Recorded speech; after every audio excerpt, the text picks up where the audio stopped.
एक बार मिल करके ओम का उच्चारण करेंगे।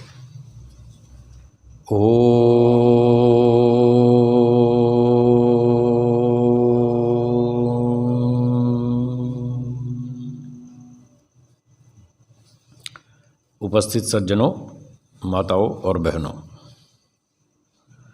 आज से हम महर्षि दयानंद सरस्वती जी की लिखी हुई एक बहुत छोटी पुस्तक है जिसका नाम है आर्योद्देश्य रत्नमाला। क्या नाम है? आर्योद्देश्य रत्नमाला। हाँ, तो इसका अध्ययन करेंगे। आर्योद्देश्य रत्नमाला, इसका अर्थ है शब्द का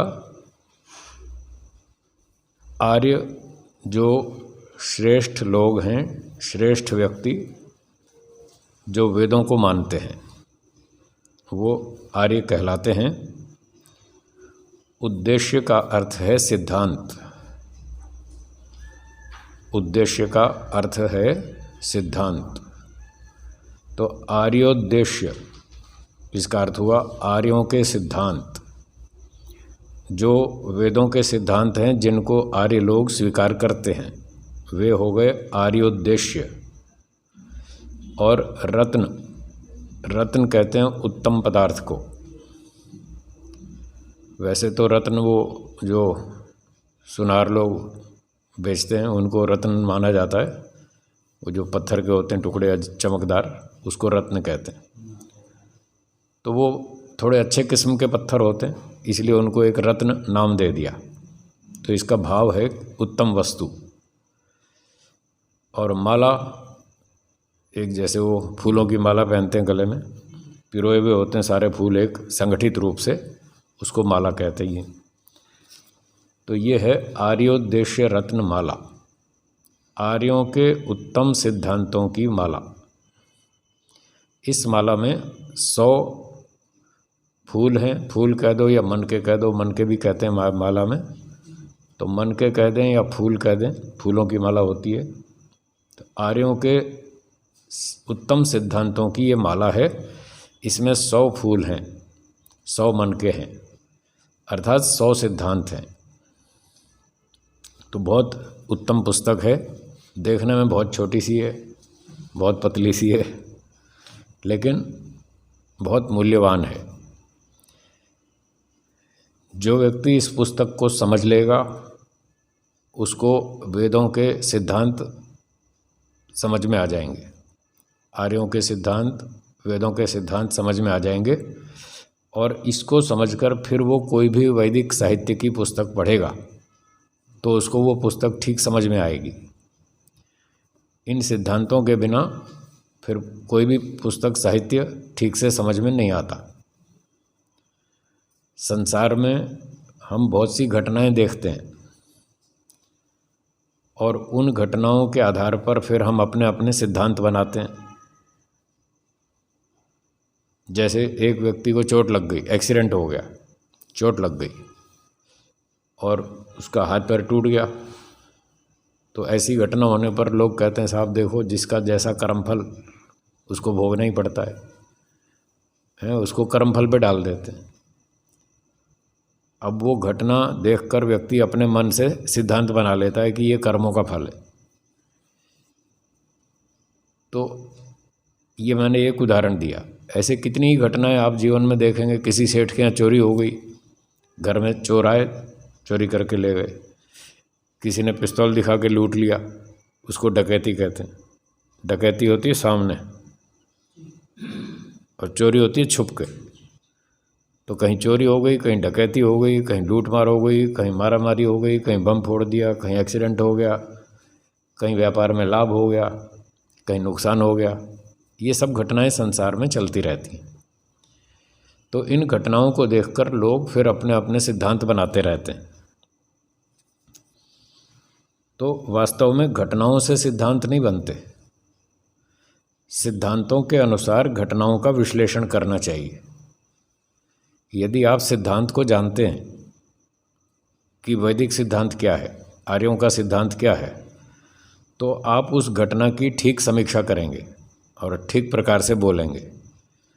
यदि आपको सिद्धांत का पता नहीं है तो घटना देखकर बस जो सुनी सुनाई बातें हैं वो वही दोहराते रहेंगे, उनमें बहुत सारी गलत होती हैं।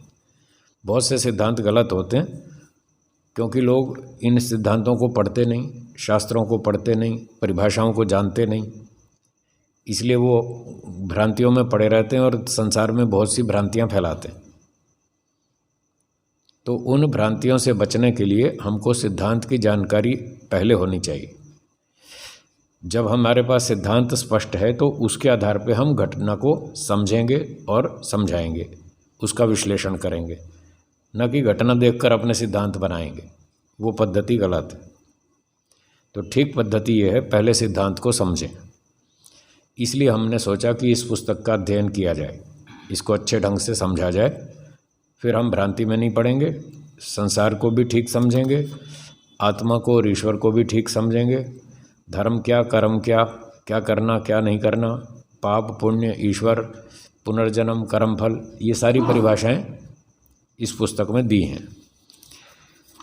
तो बारी बारी से हम इन परिभाषाओं को समझने का प्रयत्न करते हैं। आर्योद्देश्य रत्नमाला, इसमें सबसे पहला सिद्धांत ईश्वर के विषय में है। तो सबसे पहली परिभाषा बताई ईश्वर की। ईश्वर क्या है? संसार में सबसे मुख्य विषय ईश्वर है। प्रकृति, आत्मा और ईश्वर मुख्य तीन पदार्थ हैं अनादि, पर इन तीन में भी सबसे मुख्य ईश्वर है। ईश्वर को समझना सबसे कठिन है। ईश्वर बड़ा विचित्र पदार्थ है। हमारी बुद्धि बहुत छोटी है, तो लोग ठीक प्रकार से ईश्वर को नहीं समझते, शास्त्र भी नहीं पढ़ते, चिंतन मनन ठीक से नहीं करते, कोई प्रमाण तर्क का पता नहीं, इसलिए वो बहुत सारे लोग भ्रांतियों में पड़ जाते हैं। संसार में जितना मतभेद, जितना झगड़ा ईश्वर के नाम पर है, इतना और किसी वस्तु के नाम पर नहीं है। जितनी लड़ाई झगड़ा भगवान के नाम पर होता है, या धर्म को भी चलो जोड़ लो साथ में, धर्म और ईश्वर के नाम पर जितना लड़ाई झगड़ा है, जितना टकराव है लोगों में, इतना आलू भिंडी तोरी पे नहीं है। आलू भिंडी तोरी सब एक जैसी मानते, वो सब पहचानते हैं उसको, उसमें कोई समस्या नहीं। सोना चांदी को भी लोग पहचानते हैं और दुनिया भर की चीज़ें वो समझते हैं, पर ईश्वर को ठीक नहीं समझते। सबसे अधिक झगड़ा ईश्वर के विषय में। कोई कहता है चौथे आसमान पे है, कोई कहता है सातवें आसमान पे रहता है, कोई कहता है वैकुंठ में रहता है, कोई कहता है कैलाश पर्वत पे रहता है, कोई परम धाम में बताता है, कोई क्षीर सागर में। तो बहुत भ्रांतियाँ हैं लोगों को। ठीक न समझने के कारण वो लोग फिर लड़ाई झगड़ा करते हैं, मारपीट करते हैं, बम फेंकते हैं और मारधाड़ करते हैं, जो भी। तो उस सारी हानियों से बचने के लिए हमको ईश्वर का ठीक ठीक स्वरूप जानना समझना चाहिए, वो बहुत आवश्यक है। तो महर्षि दयानंद जी ने वेदों का अध्ययन करके और अन्य ऋषियों के ग्रंथ पढ़ करके जो ठीक ठीक ईश्वर का सही स्वरूप है वो हमारे सामने प्रस्तुत किया, उसी को उन्होंने यहाँ पर लिखा है। तो अब मैं इसको आरंभ करता हूँ, थोड़ा थोड़ा समझने का प्रयास करेंगे। पहली परिभाषा है ईश्वर, जिसके गुण कर्म स्वभाव और स्वरूप सत्य ही हैं, जो केवल चेतन मात्र वस्तु है। चलिए पहले इतना अर्थ कर लें। जिसके गुण कर्म स्वभाव और स्वरूप सत्य ही हैं। प्रायः जो स्वरूप शब्द का अर्थ होता है वो अर्थ ये होता है उसमें गुण कर्म और स्वभाव तीनों सम्मिलित होते हैं, उसको स्वरूप कहते हैं। जैसे कोई व्यक्ति प्रवचन करे, मंच पे प्रवचन करते हैं ना विद्वान लोग, तो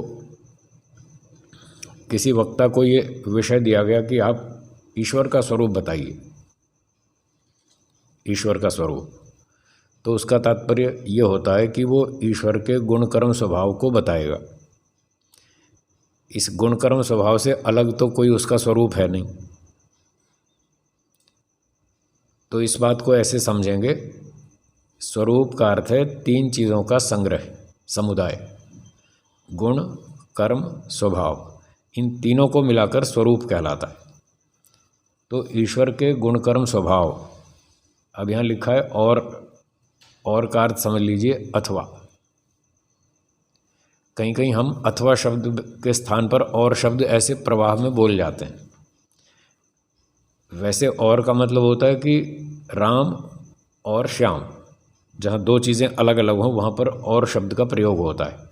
सामान्य अर्थ तो यही है और शब्द का समुच्चय। लेकिन जहाँ पर दो अलग अलग चीज़ें न हों और फिर और शब्द बोल दिया तो फिर हम वहाँ उसका अर्थ कर लेंगे अथवा। संस्कृत में तो ऐसा बहुत चलता है। वा शब्द है संस्कृत में, वा, तो वा का अर्थ विकल्प भी होता है, वा का अर्थ समुच्चय भी होता है। अब महर्षि दयानंद जी तो संस्कृत के विद्वान थे, तो उन्होंने हो सकता है उसी वा को ध्यान में रख करके और लिख दिया। तो हम उसी अभिप्राय से और का अर्थ कर लेंगे वा, अथवा। तो चाहे हम ये कह दें ईश्वर के गुण कर्म स्वभाव, चाहे यूँ कह दें ईश्वर का स्वरूप, दोनों का मतलब एक ही है। तो महर्षि दयानंद जी कहते हैं जिसके गुण कर्म स्वभाव अर्थात स्वरूप अथवा स्वरूप सत्य ही हैं। तो ईश्वर के सारे गुण कर्म स्वभाव सत्य हैं। जितने भी वेदों में ईश्वर के गुण कर्म स्वभाव बताए गए वो सारे सत्य हैं, वेदों में बताए गए, वो न कि जो जनता बोलती है। वो जनता तो कहती है अवतार लेता है, रासलीला करता है, पता नहीं क्या क्या बोलती है, तो वो सब सत्य नहीं है। जो वेदों में बताए गए ईश्वर के गुण कर्म स्वभाव हैं अथवा उन्हीं वेदों के आधार पर ऋषियों ने बताए। जैसे महर्षि पतंजलि जी ने बताया, स एषः पूर्वेषाम अपि गुरु कालेन अनवच्छेदात्। अब ये जो ईश्वर का गुण कर्म बताया महर्षि पतंजलि जी ने योग दर्शन में, वो सत्य है क्योंकि वो वेदों के आधार पर है। क्लेश कर्म विपाकाशयैरपरामृष्टः पुरुष विशेषः ईश्वरः, ये वेदों के आधार पर है, ये सत्य है। तो इस प्रकार से वेदों के आधार पर जो जो ईश्वर के गुण कर्म स्वभाव हम शास्त्रों में पढ़ते हैं, सुनते हैं, वो सारे सत्य हैं, उसमें कोई संशय नहीं है, कोई भ्रांति नहीं है। क्यों नहीं है? इसलिए नहीं है कि वेद ईश्वर का ही संदेश है। तो ईश्वर को तो कभी भ्रांति होती नहीं, होती है? नहीं होती। ईश्वर को भ्रांति कभी नहीं होती, ईश्वर को संशय भी नहीं होता। उसका ज्ञान पूर्ण है, शुद्ध है, और उसका अपना ज्ञान है, स्वाभाविक है। स्वभाव से ही वो हर चीज़ को ठीक ठाक जानता है। तो इस प्रकार से जब ईश्वर सारी बातें ठीक ठीक जानता है, उसका अपना ज्ञान है, स्वाभाविक ज्ञान है, पूर्ण ज्ञान है, उसमें कोई कमी नहीं, तो भ्रांति और संशय का कोई अवसर ही नहीं। इसलिए ईश्वर को कभी भ्रांति संशय नहीं होती। और वेद ईश्वर का अपना ही दिया हुआ ज्ञान है मनुष्यों के लिए, इसलिए वेद में कोई भ्रांति संशय का कोई प्रश्न ही नहीं है। जो भी लिखा है सब ठीक है। इस कारण से ईश्वर के जितने भी गुण कर्म स्वभाव वेदों में बताए गए वो सारे सत्य हैं, उन पर संशय नहीं करना चाहिए। तो क्या क्या बताया? पहली बात ये कह रहे हैं कि जो केवल चेतन मात्र वस्तु है, ईश्वर चेतन मात्र वस्तु है। कई बार हम लोगों से पूछते हैं क्या ईश्वर कोई वस्तु है, तो अधिकांश लोग मना करते हैं, नहीं नहीं ईश्वर कोई वस्तु नहीं, ईश्वर कोई वस्तु नहीं। वस्तु थोड़ी है, वस्तु तो सॉलिड होती है, लिक्विड होती है, कोई गैस होती है। आजकल एक चौथी वस्तु और पढ़ाते हैं फिजिक्स में, प्लाज्मा। अब 4 तरह की वस्तुएं मानते हैं, पहले 3 मानते थे, अब 4 मानते हैं, सॉलिड, लिक्विड, गैस और प्लाज्मा। क्योंकि स्कूल कॉलेज में यही पढ़ाया जाता है साइंस में। अब जनता ने वो तो पढ़ ली परिभाषा वस्तु की, वस्तु चार प्रकार की है, सॉलिड, लिक्विड, गैस और प्लाज्मा।